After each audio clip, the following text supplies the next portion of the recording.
Hi, Lorraine Menza here, and I'm from Okina, Illinois, and in this video I'm going to talk to you about the book, Robert Kiyosaki's Why the Rich Are Getting Richer. And it's a very interesting book because it clearly explains why the rich are getting richer. Everybody knows Robert Kiyosaki from his bestseller, Rich Dad, Poor Dad, where he had two dads. One was his actual dad, his genetic dad, his birth father, who was his poor dad, and the other one was his friend's dad, who was a rich dad. And he learned a lot from both dads, but he learned a lot about being an entrepreneur from his rich dad.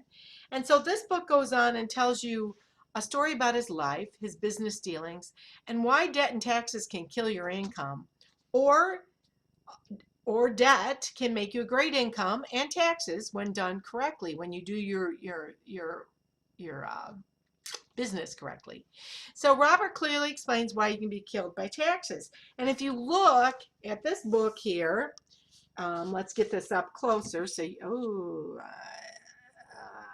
I don't know why I can't seem to focus it. Okay. You see this quadrant here? It says E, B, S, and I. E stands for an employee like you and I, and they get killed by taxes. 40% of what you earned in that quadrant is being eaten up by taxes. The small business guy in the S quadrant is the highest tax at 60%. And the guy in the B quadrant, which is a big business owner, which has at least 500 employees, are taxed at 20%. And the investor or people who invest in real estate buildings or other such things are not taxed at all, or can be taxed very, very little. So that makes you, it's like, whoa. So a lot of people are in that 40%, the employee, where you're employed by somebody, and it even is discouraging to small business owners because you're taxed the highest at 60%. I mean, so the tax code punishes those in the E and S quadrants and rewards those in the B and I quadrants. And think about how much more money you can keep by being in the B and I quadrant. So it's something to think about when it comes to creating more wealth. He also addresses various incomes and how they fall into categories. There's ordinary income, portfolio income, and passive income. And we've kind of discussed some of this already, but I'm just going to go through. Ordinary income is an employee, and he's the highest taxed income of the three. So um, he works for somebody. Portfolio income is income from capital gain, and that's taxed at 20% in the United States. And passive income is cash flowing from an asset, for example, real estate or rental income. Real estate passive income is the lowest taxed income, sometimes at 0%.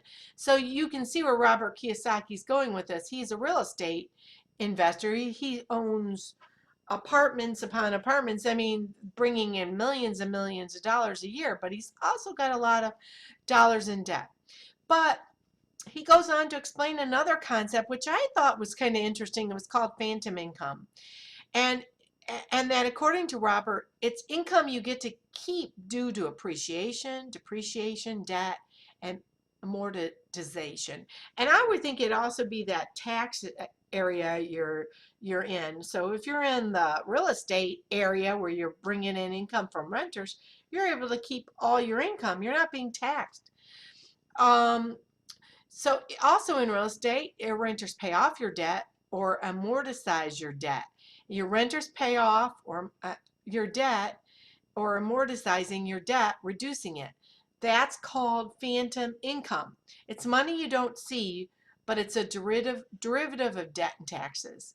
So he says there's him and his wife, they've gotten into this big agreement of when they got married, they said, hey, this is what we're going to do. We're only going to purchase things that we want if we have assets that can pay for those wants or can pay for those liabilities. Now, there are liabilities. Robert was a big Porsche fan, and he wanted this car, and it was a Roadster. I know it was a 1989 edition or something. It had 4,000 miles, and he was able to get it for 50,000. But he just didn't go ahead and purchase that car. He had to purchase, he had to find an asset that would actually help pay for the car, which is a liability. So there's a lot to be said about this book. It really starts you thinking on the road of it educates you on, where do you want to be in your life? Do you want to be working, your job to pay taxes? Or do you want to be more where you're doing more passive income, where you're getting assets every month? And so I know what side I want to be on. Hopefully you know what side you want to be on it. And whatever side it is, it's okay as long as it's right for you. But debt and taxes can be killers, or they can be used to your advantage. And if you're an investor or you're in a big business, they will be used to your advantage. With that said, have a great day, and click the link below. Have yourself a great day.